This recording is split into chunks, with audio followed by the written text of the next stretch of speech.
Students, मैं संजय कुमार। आज हम फिर से एक नए टॉपिक के साथ आए हैं और इससे पहले वीडियो में जो हमारा टॉपिक था वो था वैद्युत द्विध्रुव के कारण अक्षय स्थिति में किसी बिंदु पर वैद्युत क्षेत्र की तीव्रता। और आज जो हमारा टॉपिक होने वाला है वो टॉपिक है वैद्युत द्विध्रुव के कारण निरक्षीय स्थिति में वैद्युत क्षेत्र की तीव्रता, यानी कि निरक्षीय स्थिति में किसी बिंदु पर वैद्युत क्षेत्र की तीव्रता। तो जिस प्रकार से हमने अक्षय स्थिति में वैद्युत क्षेत्र की तीव्रता निकाली थी, ठीक है, बहुत इंपॉर्टेंट आर्टिकल था वो, उतना ही इंपॉर्टेंट ये भी आर्टिकल है। प्यारे विद्यार्थियों, मैंने आपको बताया था कि इन दोनों आर्टिकल में से एक आर्टिकल जरूर पूछा जाता है एग्जाम में, बोर्ड के एग्जाम में, ठीक है। इसलिए आप लोग इन दोनों आर्टिकलों को बहुत अच्छे से तैयार कर लेना। अगर इसमें कुछ भी समझ में नहीं आता है तो आप लोग मुझे कमेंट बॉक्स में लिखकर मुझे बता देना और मैं आपको उसे दोबारा से समझाने का प्रयास करूंगा। तो प्यारे विद्यार्थियों, आइए चलते हैं हम अपने टॉपिक पर। आज का टॉपिक है हमारा, जो टॉपिक है आज का जो आर्टिकल है हमारा वो है वैद्युत द्विध्रुव के कारण निरक्षीय स्थिति में वैद्युत क्षेत्र की तीव्रता। तो ये जो वैद्युत क्षेत्र की तीव्रता है हम कैसे निकालते हैं इसको देख लेते हैं। जो हमने पिछले वाले टॉपिक में बात करी थी वो अक्षीय स्थिति में बात की थी। तो अक्ष का मतलब होता है, जैसे ये अक्ष है, ये एक वैद्युत द्विध्रुव है, यहाँ पर माइनस का क्यू चार्ज रखा और यहाँ पर प्लस का क्यू चार्ज रखा है। अगर इसी की एक्सिस में वैद्युत क्षेत्र की तीव्रता हम किसी भी बिंदु पर निकालते हैं तो वो अक्षीय स्थिति बन जाता है। यदि इसी अक्ष को छोड़कर हम कहीं भी ऊपर या नीचे किसी अदर बिंदु पर हम निकालते हैं, या तो ऊपर या फिर उस अक्ष के नीचे, अगर किसी बिंदु पर हम वैद्युत क्षेत्र की तीव्रता निकालते हैं तो उसे कहते हैं निरक्षीय स्थिति में वैद्युत क्षेत्र की तीव्रता। तो आइए हम करते हैं स्टार्ट। तो सबसे पहले हम डायग्राम को अच्छे से समझ लेते हैं। अगर आपने इस टॉपिक का डायग्राम अच्छे से समझ लिया तो समझ लो आपके इसका आर्टिकल भी आराम से समझ में आ जाएगा। तो प्यारे विद्यार्थियों, आइए समझते हैं फिर इसका डायग्राम। तो इसका डायग्राम स्टार्ट करते हैं वैद्युत द्विध्रुव से। तो मैंने पहले ही बताया था आपको कि सबसे पहले हम एक वैद्युत द्विध्रुव बना लेंगे, ये, ठीक है, ये वैद्युत द्विध्रुव हो गया। इसका बीच का जो पॉइंट है इसको O मान लेंगे, ठीक है। इस वैद्युत द्विध्रुव कौन सा है? ये AB। ये AB एक वैद्युत द्विध्रुव है जिस पर दो आवेश रखे होते हैं, दो आवेशों से मिलकर बनता है वैद्युत द्विध्रुव। तो यहां पर माइनस का क्यू चार्ज रखा है और यहां पर प्लस का क्यू। प्यारे विद्यार्थियों, कोई बिंदु P है जिस पर हमें वैद्युत क्षेत्र की तीव्रता ज्ञात करनी, तो हमें वो कहां पर मानना है बिंदु P?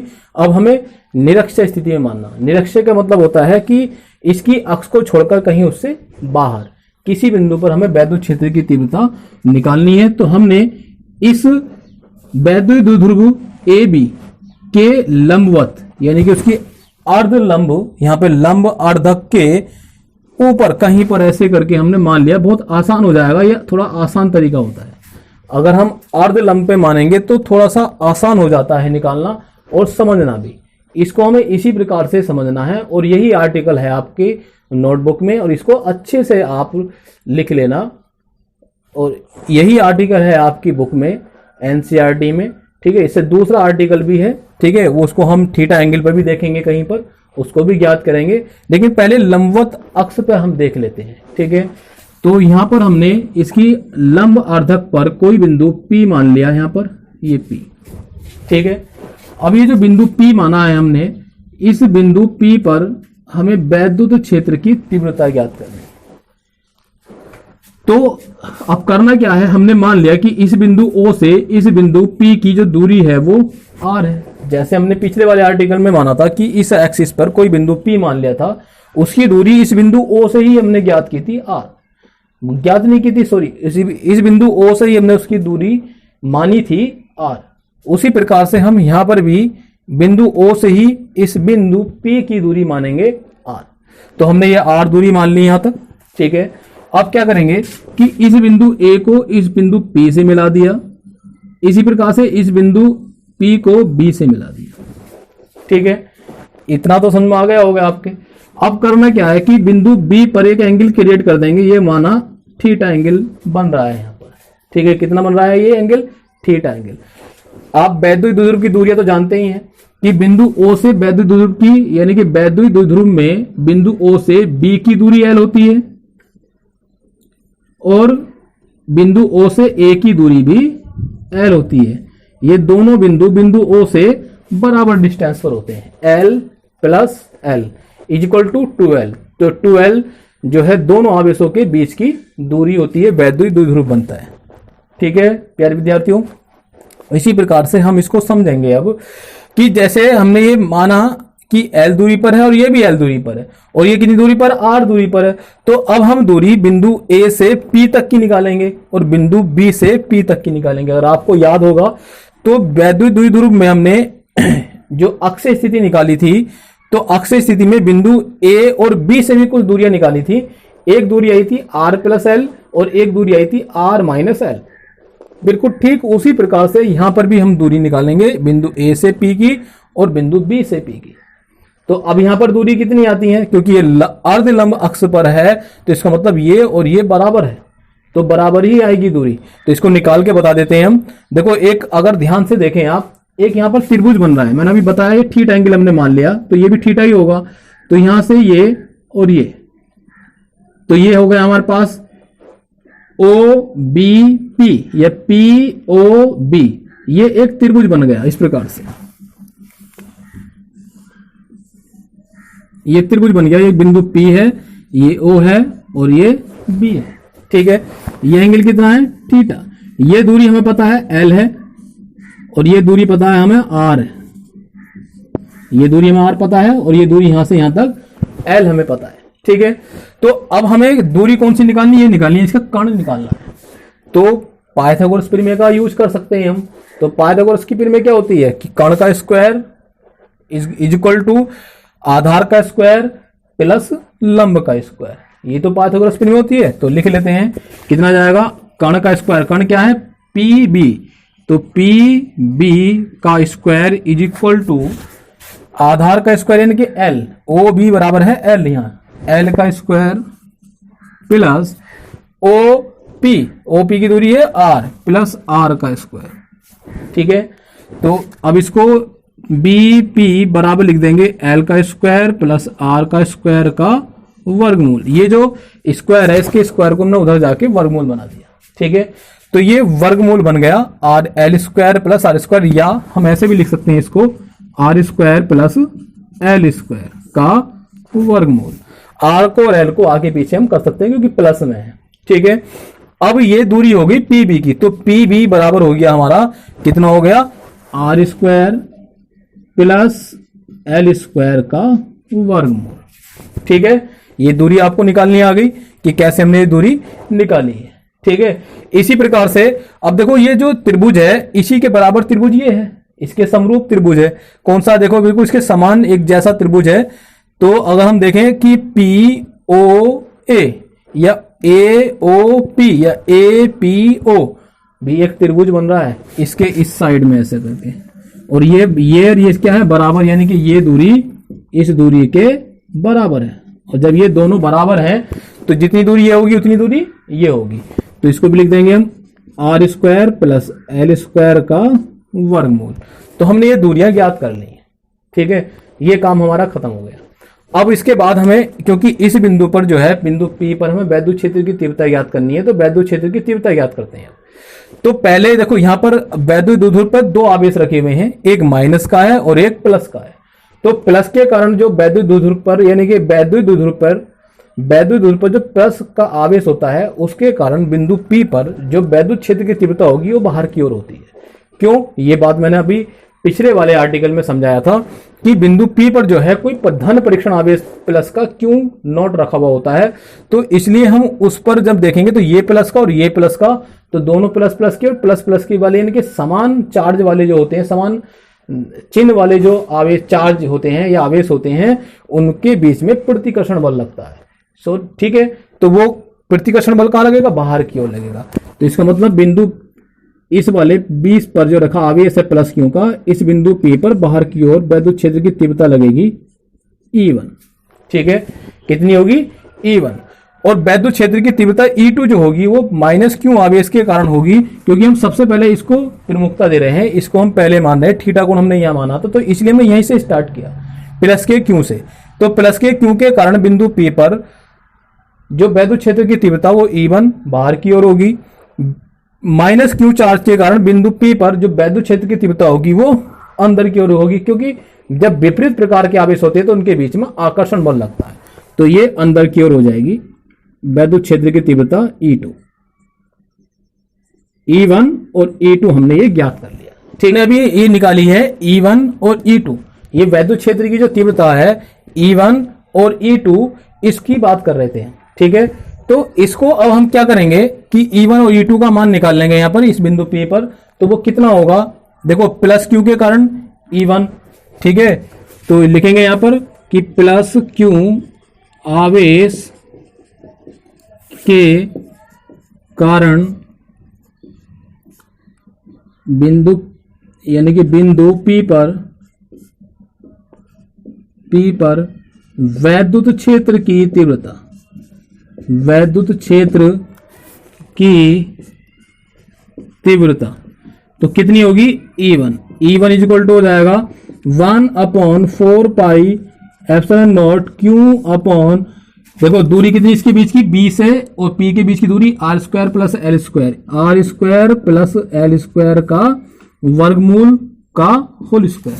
तो इनके बीच की दूरी जो होती है उस दूरी का वर्ग होता है, यानी कि अगर यहां पर r होती है दूरी तो r² तो होता है 1/4 pi epsilon naught Q upon r²। तो r² की जगह क्या है हमारा r² प्लस l² का वर्गमूल का होल स्क्वायर हो जाएगा यहां पर, तो हमने होल स्क्वायर लिख दिया। तो इसको लिख देंगे या करके, या E1 is equal to 1/4 pi epsilon naught Q upon r² plus l²।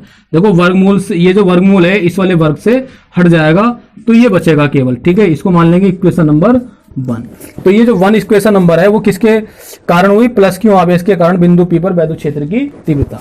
इसी प्रकार निकालेंगे सिमिलरली, ठीक है, सिमिलरली निकालेंगे, सिमिलरली कि माइनस Q आवेश के कारण बिंदु P पर वैद्युत क्षेत्र की तीव्रता, वैद्युत क्षेत्र की तीव्रता, तो वैद्युत क्षेत्र की तीव्रता निकालेंगे कितनी, E2 होगा 1/4 pi epsilon naught Q upon r² plus l² का वर्गमूल का होल स्क्वायर। सेम होगी, कैसे होगी सेम, क्योंकि इनके बीच की दूरी P B के बीच की दूरी भी r² प्लस l² का वर्गमूल है और P A के बीच की दूरी भी r² प्लस l² का वर्गमूल है। तो माइनस Q के कारण E2 है और प्लस Q के कारण E1 है, तो E1 और E2 कैसे हो जाएंगे, इक्वल। तो इसको भी हम लिख देंगे या करके, या E2 is equal to 1/4 pi epsilon naught Q upon r² plus l²। बस ये वर्गमूल इस वाले वर्ग, ये वर्गमूल इस वाले वर्ग से हट जाएगा, तो ये हो जाएगा इक्वेशन नंबर 2, ठीक है। ये इक्वेशन नंबर 2 हो गई। तो हमने इक्वेशन नंबर 1 और इक्वेशन नंबर 2 निकाल रही है, इसको भी आप स्क्रीनशॉट लेकर नोट कर लें। और अब हम इसके आगे चलते हैं। अब इन दोनों की E1 और ये E1 और ये E2, जो हमने ये E1 और E2 वैद्युत क्षेत्र की तीव्रता याद की है, ठीक है। अब E1 E2, अब इनके परिणामी की बात करें अगर कि इनकी जो परिणामी वैद्युत क्षेत्र की तीव्रता है वो कितनी होगी, ठीक है। तो परिणामी वैद्युत क्षेत्र की तीव्रता कैसे निकालेंगे हम, देखो अगर हम देखें कि प्लस Q आवेश के कारण ये है और माइनस Q आवेश के कारण ये है, तो इनकी परिणामी तीव्रता कहीं यहां से गुजरेगी, इनके बीचों बीच से वेक्टर वाला रूल लग जाएगा, जो हमने 11वीं क्लास में वेक्टर का योग पढ़ा था, वेक्टर का घटाना पढ़ा था, वेक्टर का गुणन पढ़ा था। तो उसी प्रकार से हम यहां पर देखेंगे, तो यहां पर भी हम वही बात करेंगे। तो यहां पर क्या करेंगे हम, वेक्टर वाले रूल के द्वारा ही कि इसकी परिणामी वेक्टर जो निकालेंगे वो परिणामी वेक्टर कहीं 20 से हो जाता है ऐसा करके, तो वो E होगा, इसका परिणामी वेक्टर कितना होगा, E। तो ये जो E परिणामी वेक्टर है वो कैसे कैसे निकालेंगे, देखो इसको, इसके दोनों के परिणामी को ज्ञात करने के लिए इन दोनों को घटकों में विभाजित कर देंगे। घटक का मतलब होता है एक लंबवत घटक और एक क्षैतिज घटक।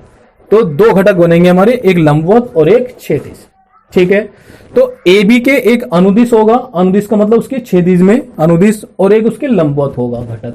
अगर हम E1 की बात करें तो वैद्युत क्षेत्र की तीव्रता जो E1 है, इसके घटक की बात करें तो इसके एक अनुदिश होगा और इसके एक लंबवत होगा। तो AB के जो लंबवत घटक होता है वो साइन थीटा होता है, और जो किसी चीज के क्षैतिज में होगा उसके अनुदिश होगा वो कोस थीटा होता है। तो इसके जो अनुदिश है, AB के अनुदिश E1 का लंबवत घटक ऊपर की ओर होगा, वो होगा E1 साइन थीटा। कितना होगा? E1 sine theta. इसका जो क्षैतिज घटक होगा, यानी कि क्षैतिज मतलब AB के अनुदिश घटक, वो ये वाला होगा इस प्रकार से, वो होगा E1 cos theta. E1 cos theta. ये E1 वैद्युत क्षेत्र की तीव्रता के कारण है। जो E1 वैद्युत क्षेत्र की तीव्रता है वो दो घटकों में वियोजित हो गई, एक E1 साइन थीटा और एक E1 कोस थीटा। इसी प्रकार से जो E2 वैद्युत क्षेत्र की तीव्रता है ये भी दो घटकों में वियोजित हो जाएगी, एक E2 साइन थीटा और एक E2 कोस थीटा। तो E2 साइन थीटा तो देखो ये होगी नीचे की ओर इसके लंबवत AB के, तो ये होगी E2 साइन थीटा, और एक इसकी अनुदिश होगी, तो अनुदिश कौन सी होगी? वो भी इधर की ओर ही होगी, तो वो होगी ये, इसे कहेंगे हम E2 कोस थीटा। एक हो गया E1 कोस थीटा और एक हो गई E2 कोस थीटा। दोनों की दोनों ये हैं, एक ही दिशा में है। जब एक ही दिशा में है, देखो वैद्युत क्षेत्र की तीव्रता E1 और E2 के कारण इसके जो लंबवत, एक तो E1 कोस साइन थीटा और एक E2 साइन थीटा, ये दोनों एक दूसरे के विपरीत दिशाओं में है। तो एक दूसरे के विपरीत दिशा में है, बराबर परिमाण की हैं, तो क्या हो जाएंगी? ये कट जाएंगी, आपस में एक दूसरे को निरस्त कर देंगी। इसी प्रकार से अब इनकी बात करें, E1 कोस थीटा और E2 कोस थीटा, ये क्या है? एक ही दिशा में है, और वेक्टर जब एक ही दिशा में होता है तो क्या हो जाता है? वो जुड़ जाते हैं। ठीक है, तो ये क्या हो जाएंगे? जुड़ जाएंगी। तो इसका जो परिणामी वैद्युत क्षेत्र की तीव्रता है वो हो जाएगी E=E1 कोस theta plus E2 cos theta. ये परिणामी तीव्रता हो जाएगी इसकी। बात समझ में आ गई या नहीं? ठीक है, ये परिणामी तीव्रता इस प्रकार से हम इसको निकाल लेते हैं। अब इसके आर्टिकल की बात करते हैं। अब आर्टिकल को अब हम सोल्व करते हैं इसको। अब इसके हम आर्टिकल की बात करते हैं, तो इसको अब रफ कर देते हैं हम। देखिए अब करना कैसे, लिखना कैसे। सबसे पहले हमने E1 और E2 निकाला, ठीक है, तो हमने लिख लेंगे वही बात कि माना कोई वैद्युत द्विध्रुव AB है जो -Q और +Q चार्ज से मिलकर बना है, उसके अर्धलंब या लंब अर्ध अक्ष पर कोई बिंदु P है जिसकी दूरी बिंदु O से R है। जिसकी दूरी बिंदु O से कितनी है? R है। बिंदु P पर वैद्युत क्षेत्र की तीव्रता हमें ज्ञात करनी है। ठीक है, ये हम लिख लेंगे। अब बिंदु P पर जो है +Q आवेश के कारण वैद्युत क्षेत्र की तीव्रता E1 उत्पन्न होगी, और -Q के कारण बिंदु P पर वैद्युत क्षेत्र की तीव्रता E2 उत्पन्न होगी। अब E1 और E2 का परिणामी निकालने के लिए क्या करेंगे? इन दोनों को घटकों में वियोजित कर देंगे। तो इनके जो घटक बनेंगे वो घटक कौन कौन से हैं? E1 व E2 का परिणामी ज्ञात करने के लिए इन्हें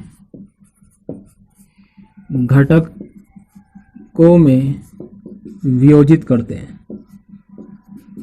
वियोजित करते हैं। प्यारे विद्यार्थियों, एक बात ध्यान रखना, ये नहीं कि यहीं से नोट नहीं करना। जो मैंने अभी आपको समझाया था डायग्राम के बारे में, वो पूरा आपको नोट करना है। ठीक है, उसके आगे की बात बता रहा हूं मैं आपको। ठीक, तो इस प्रकार से हमने वियोजित करा। तो वियोजित सबसे पहले करेंगे E1 हमने कैसे करा था कि E1 वेक्टर का AB के अनुदिश घटक, तो AB के अनुदिश घटक कितना होगा? देखो जरा कि E1 वेक्टर का AB के अनुदिश, तो AB के अनुदिश देखो ऐसे है AB, तो इसके अनुदिश कौन सा होगा? ये E1 कोस थीटा। तो कितना होगा? बराबर E1 कोस थीटा। बात समझ में आ गई नहीं? इसकी दिशा किधर की ओर है? इसकी दिशा बिंदु P से A की ओर। ठीक है, यानी कि BA की ओर। तो दिशा होगी इसकी, दिशा बी ए की ओर। बात समझ आ गई। इसके बाद अब बात करेंगे इसके लंबवत घटक की। तो लंबवत घटक कौन सा हमारा, ये वाला E1 साइन थीटा। तो लंबवत घटक देखेंगे E1 का ए बी के लंबवत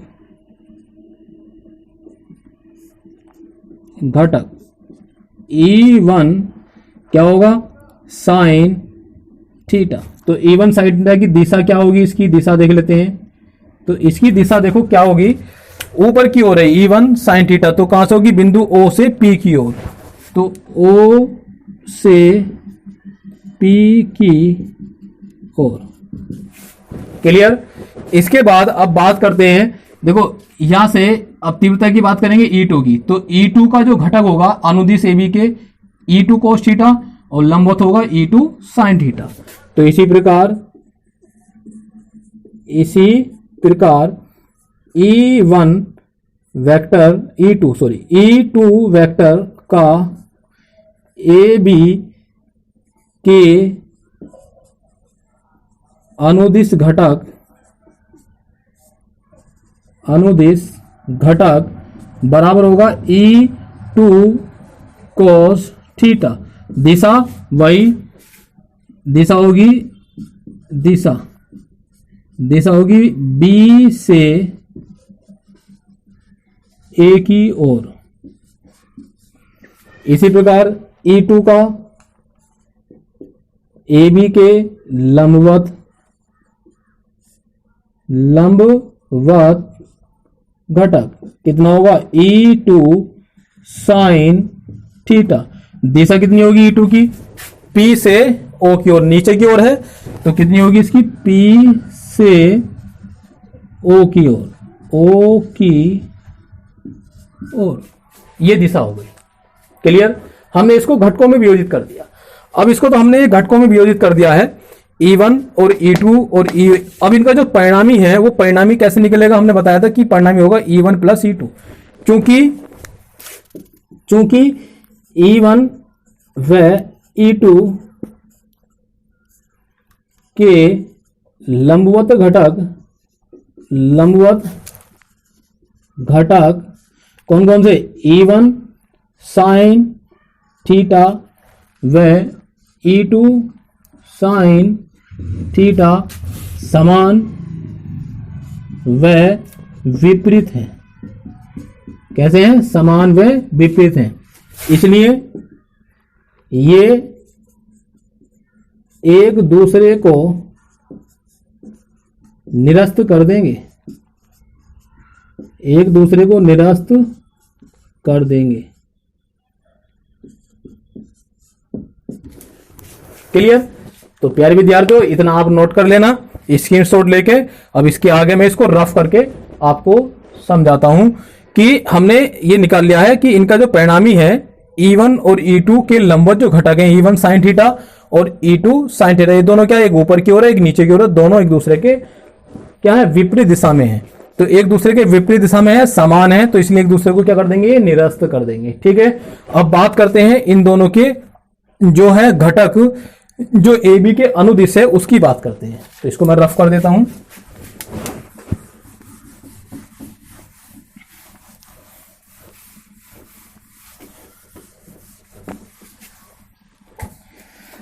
घटक देखेंगे, चूंकि E1 व E2 के AB के अनुदेश द्विध्रुव AB के अनुदिश घटक E1 cos थीटा व E2 cos थीटा एक ही दिशा में हैं, इसलिए ये दोनों आपस में जुड़ जाएंगे,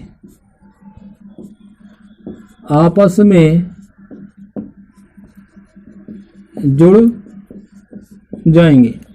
अतः E1 व E2 का परिणामी E is equal to E1 cos theta, यहाँ पर निकालेंगे E बराबर E1 cos theta plus E2 cos theta. ये परिणामी होगा। बात समझ में आ गई नहीं? ये क्या होगी? परिणामी।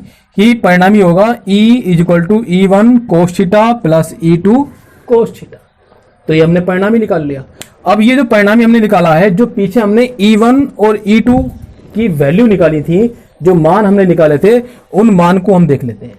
ठीक है, तो इनके जो मान है वो E1 और E2 जो हमने वैद्युत क्षेत्र की तीव्रता याद की थी, वो E1 E2 के जो मान वो यहां पर उठा के रख देंगे समीकरण नंबर 1 व 2 से। तो समीकरण नंबर 1 व 2 पर अभी हम चलते हैं, तो वो यहां पर हम उठा कर रख देंगे। वो कितनी थी? तो वो था मान हमारा पास E is equal to E1 का मान था 1/4 पाई एप्सिलॉन नॉट क्यू बटे कितना था? R square plus L square का वर्गमूल का होल स्क्वायर। तो वहां पर हमने बताया था कि वर्गमूल हट गया था ये, तो वर्गमूल हट के हो गया था हमारे पास कि इसका स्क्वायर हट गया, तो केवल इतना बचेगा। और कोस थीटा प्लस दूसरा मान था 1/4 पाई एप्सिलॉन नॉट, दोनों के सेम वैल्यू थी, तो इसका भी यही जाएगा Q upon R square plus L square. ठीक है, और ये कोस थीटा। अब दोनों मान हमने वहां से उठा के रख दिए हैं। तो इसमें देखिए, तो ये जो क्यू है, देखो ये देखिए, ये 1/4 पाई एप्सिलॉन नॉट सेम है और ये भी सेम है। यहां पर कोस, तो ये वाली वैल्यू जो है इतनी, ये वैल्यू और ये वैल्यू बिल्कुल सेम है, तो इसको क्या ले लेंगे हम? कॉमन ले लेंगे, और ये भी सेम है, सब जुड़ जाएगा ये। तो E बराबर आ जाएगा जुड़कर 1/4 पाई एप्सिलॉन नॉट क्यू बटे R square plus L square into 2 cos theta. देखो जुड़ गया, ये सब जुड़ गया, यानी कि एक ये रहा और एक ये, तो ये 2 आ गया यहाँ पर। ठीक है, 2 कोस थीटा, हमने कोस के साथ में 2 लिख दिया ये, तो 2 कोस थीटा। अब ये कोस थीटा जो है, इस कोस थीटा का मान निकालेंगे वो। ठीक है, इस कोस थीटा का मान जो है वो भी इसी डायग्राम से हम निकालेंगे। तो कैसे निकालेंगे? अब देखो इस डायग्राम से, तो इसे निकालेंगे, यहां पर निकाल देते हैं कोस थीटा का मान। ये त्रिभुज ले लें, त्रिभुज हमारे पास, त्रिभुज POB में, POB में, तो POB में देखेंगे कोस थीटा बराबर लाल बटे का एक सूत्र है ट्रिग्नोमेट्री में, तो ट्राइगोनोमेट्री में जो लाल बटा का सूत्र है, उसमें कोस का जो मान होता है, यानी कि लाल बटे कक्का, लंब आधार, लंब कण कण और आधार। तो यहां पर ये होता है साइन, ये कोस, ये टेन। तो साइन कोस में आ रहा है आधार बटे कण, कितना आ रहा है? आधार बटे कण। आधार कितना है यहाँ पर? L है, और कण कितना है यहाँ पर? ये है वर्गमूल में R square plus L square. तो ये कोस थीटा का मान निकल कर आएगा। इस कोस थीटा के मान को हम यहां पर उठा के रख देंगे। ठीक है, तो कितना आ जाएगा? ये आ जाएगा बराबर 1/4 pi epsilon naught Q upon R square plus L square into 2। इस 2 को जो है, ये वाले 2 को उठा के क्यू के साथ ले लो, तो यहां हो जाएगा L upon R square plus L square का वर्गमूल। बात क्लियर हो गई या नहीं? ठीक है, अब इसको देखो ज्ञात करेंगे हम यहां पर, इसको यहां पर ज्ञात कर लेते हैं। तो E इज इक्वल टू हो जाएगा, तो ये जो मान है ऊपर वाला तो हो जाएगा 2QL, तो इसको तो लिख देंगे ऊपर, इसको पहले लिख लेते हैं, तो हो जाएगा 2QL। नीचे देखो R square plus L square, ये सिंगल है और ये वर्गमूल में है, तो इन दोनों को करेंगे तो पावर कितनी हो जाएगी? 3/2, क्योंकि इसकी 1/2 पावर होती है वर्गमूल की। तो ये 1/2 प्लस 1, तो 1/2 प्लस 1 यानी कि 1/2 प्लस 1, ये हो जाएगा 3/2। इसको सोल्व करेंगे, 2 एकम 2 और एक 3/2। तो इसकी पावर हो जाएगी r² प्लस l² की पावर 3/2। 3/2 पावर होगी इसकी, ठीक है।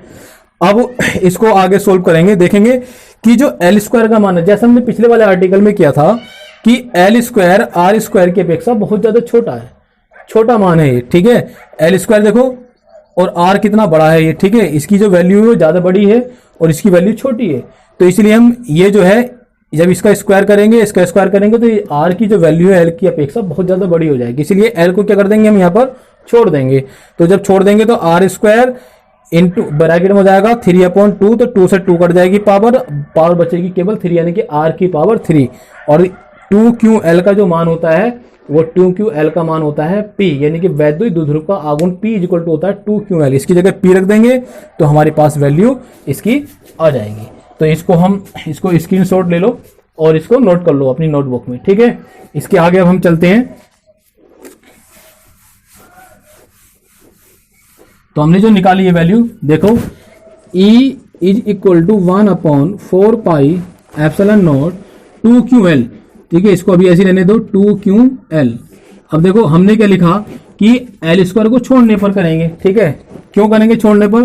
क्योंकि r² is greater than l², तो इसलिए l² को छोड़ने पर, तो इसको छोड़ देंगे तो कितना हो जाएगा यहाँ पर r² की पावर 3/2, ठीक है। l² को हमने छोड़ दिया क्योंकि r² is greater than l², यानी कि r² बहुत बड़ा है l², तो इसके लिए l² को छोटा हो गया l², इसको हम छोड़ देंगे, नेग्लिजिबल हो जाएगा ये, ठीक है। तो यहाँ पर 2 से 2 काट देंगे तो ये बचा हमारे पास E is equal to 1/4 pi epsilon naught 2ql बटे r की पावर 3।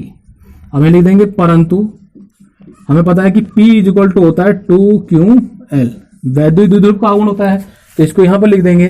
तो E इज इक्वल टू हो जाएगा 1/4 pi epsilon naught P upon r की पावर 3। तो ये जो वैद्युत क्षेत्र की तीव्रता E is equal to 1/4 pi epsilon naught P upon r की पावर 3 जो निकल कर आई है, यही होगी वैद्युत द्विध्रुव के कारण निरक्षीय स्थिति में वैद्युत क्षेत्र की तीव्रता। तो ये हमने वैद्युत क्षेत्र की तीव्रता निकाली है निरक्षीय स्थिति में। इससे पहले वाले आर्टिकल में हमने वैद्युत क्षेत्र की तीव्रता निकाली थी अक्षीय स्थिति में। तो प्यारे विद्यार्थियों, ये दोनों के दोनों आर्टिकल बहुत ज्यादा इंपॉर्टेंट हैं, इसलिए इन आर्टिकलों को दोनों को अच्छे से नोट कर लो और समझ लो। अगर कुछ समझ में नहीं आ रहा है, कहीं पर कोई प्रॉब्लम आ रही है, तो आप मुझे कमेंट बॉक्स में लिखकर बता सकते हैं, ठीक है। फिर मैं आपको उस प्रॉब्लम को सोल्व कर दूंगा, ठीक है। आप मुझे बताओ, जब आप मुझे बताएंगे तभी मैं आपकी प्रॉब्लम सोल्व कर सकता हूं। तो प्यारे स्टूडेंट्स, आप इसको स्क्रीनशॉट लेकर नोट करते चले जाओ, ठीक है, और समझते चले जाओ। जब आप कॉपी में लिख लेंगे एक बार तो क्लियर हो जाएगा आपके।